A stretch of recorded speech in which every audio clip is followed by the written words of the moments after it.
Hello guys, welcome back to my channel conventional science. I hope you all are doing well. So हमने previous video में water pollution start करा था, जिसमें हमने water pollution क्या होता है, वाटर पॉल्यूटेंट्स के नेचर और वाटर पॉल्यूशन के एक्सटेंट के मेजरमेंट को देखा था।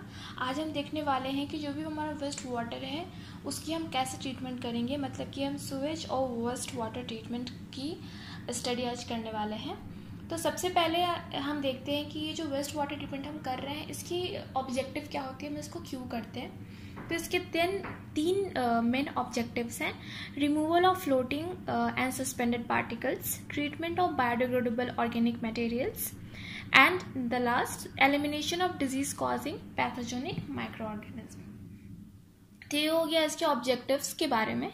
अब हम जो वेस्ट वाटर ट्रीटमेंट है ये बहुत ही एक लेंदी प्रोसेस है, और चूंकि ये बहुत लेंदी है तो इसको हमने 4 स्टेजेस में डिवाइड कर रखा है। पहला है आपको प्रिलिमिनरी, दूसरा है आपको प्राइमरी, तीसरा है सेकेंडरी और जो लास्ट है वो है टर्शियरी। तो यहाँ पे हम चारों स्टेजेस के बारे में वन बाय वन इंडिविजुअली अच्छे से डिस्कस करेंगे। सबसे पहले हम देखते हैं कि प्रिलिमिनरी ट्रीटमेंट क्या होता है। तो इस ट्रीटमेंट का हम यूज़ करते हैं मेनली फ्लोटिंग मटेरियल्स के रिमूवल के लिए, जैसे कि लीव्स, पेपर्स। उसके अलावा हम सेटलेबल इनऑर्गेनिक सॉलिड्स को भी इस ट्रीटमेंट के थ्रू रिमूव करते हैं, जैसे कि सैंड, ग्रीट हुआ। और बहुत हद तक हम ऑयली सब्सटेंसेस का भी, जैसे कि फैट्स, ऑयल, सोप्स, जो कि हमारे हाउस होल्ड वेस्ट्स होते हैं, उनका भी रिमूवल हम कर सकते हैं इस टेक्निक के थ्रू। तो इसमें ना आपको 3 तरह के मेजर इक्विपमेंट्स यूज़ किए जाते हैं। कौन कौन से? स्क्रीनर, ग्रीट चैम्बर और स्किमिंग टैंक। तो इन सब का कैसे यूज़ किया जाता है और किस तरह से ये इक्विपमेंट्स वर्क करते हैं और जो भी इम्प्योरिटीज़ है उनको डिस्कार्ड करते हैं हमारे वाटर से, उसको हम देखते हैं अभी। तो सबसे पहले आता है आपको स्क्रीनर। तो it is a device with opening usually uniform in size to remove the floating materials and suspended particles. इसमें क्या होता है कि ये जो डिवाइस होती है, जो स्क्रीनर्स होते हैं, इसमें आपको छोटे छोटे पोर्स होते हैं।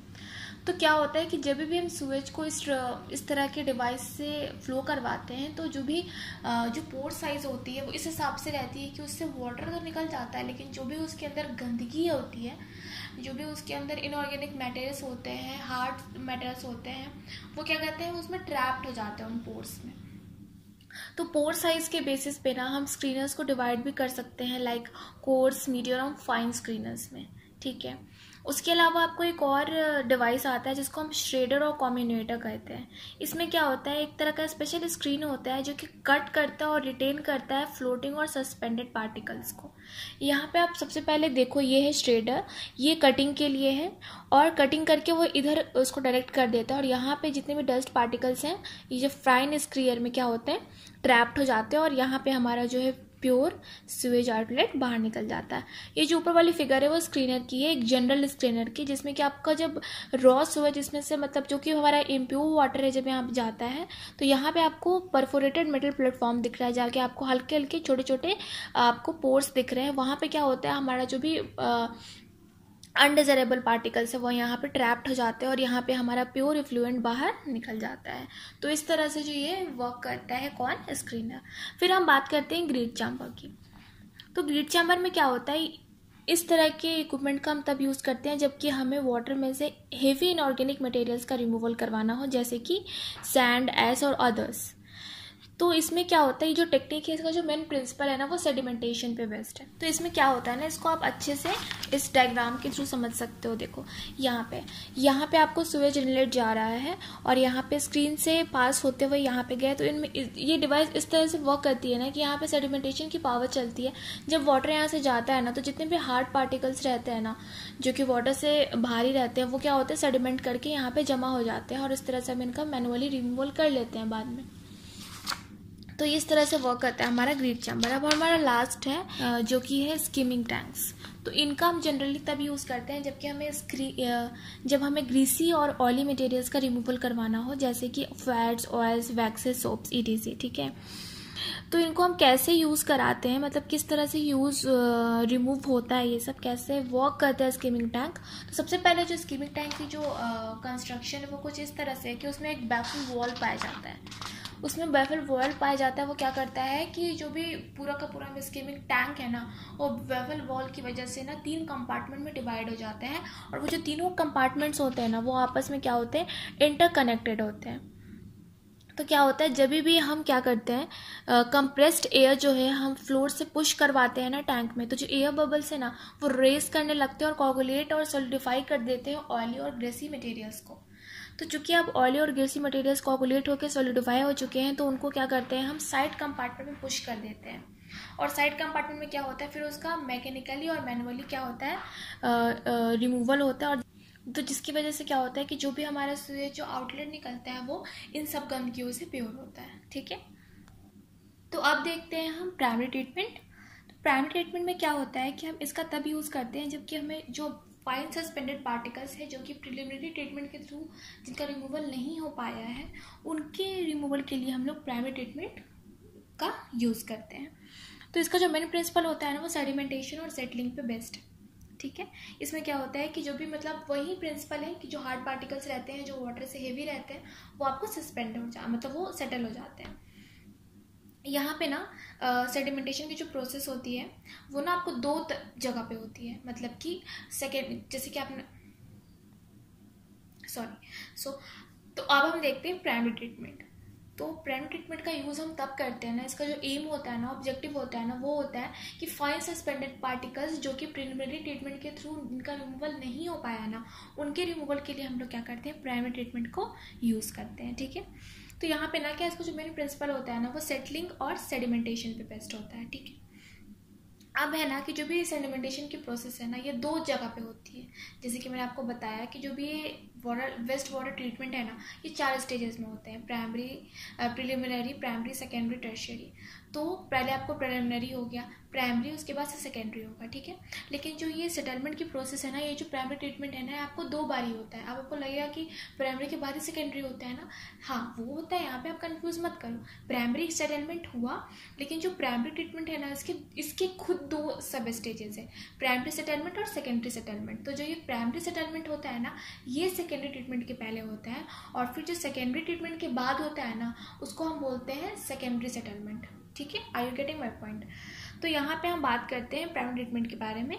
ठीक है, तो सबसे पहले अगर आप किस प्रिंसिपल देखते हो ना, तो आप प्रिंसिपल तो आप इसका जान ही गए हो कि क्या होता है, कि इसमें क्या होता है कि एक टैंक हम यूज़ करते हैं, सेडिमेंटेशन टैंक। उसमें क्या होता है, जैसे कि आपने स्क्रीनर में देखा, ठीक है, वहाँ पे हम क्या कर रहे थे स्क्रीनर में कि हम वाटर की फ्लो को वहाँ से पास करवा रहे थे। तो जितने भी हार्ड पार्टिकल्स थे वो या तो ट्रैप में फंस जा रहे थे, ट्रैप्ड हो जा रहे थे, या फिर हार्ड होने की वजह से, वो ग्रेविटी की वजह से वो सेटल डाउन हो जा रहे थे। ठीक है, लेकिन अब कुछ फाइन सस्पेंडेड पार्टिकल्स ऐसे है ना, तो या एक तो वो इतने ज़्यादा फाइन है कि वो ट्रैप नहीं हो पा रहे, ऊपर से वो इतने हार्ड भी नहीं है कि वो उनकी सेटलमेंट हो, तो वो सस्पेंडेड ही रह जा रहे हैं। तो उस केस में क्या होता है, उनके रिमूवल के लिए हम क्या कर सकते हैं, तो क्या करते हैं ना, हम इस यहाँ पे एक सेडिमेंटेशन टैंक का यूज़ करते हैं, जो कि वाटर के फ्लो को ना कुछ देर के लिए होल्ड करता है, कुछ देर के लिए रिटेन करता है। और जब वाटर जो है स्टैंडिंग पोजीशन में रहती है, मतलब रुकी हुई रहती है ना, उस केस में जो सस्पेंडेड पार्टिकल्स रहते हैं ना, वो भी एक टाइम के बाद क्या कहते हैं, उनकी भी सेटलमेंट होने लगती है। समझ रहे हो आप।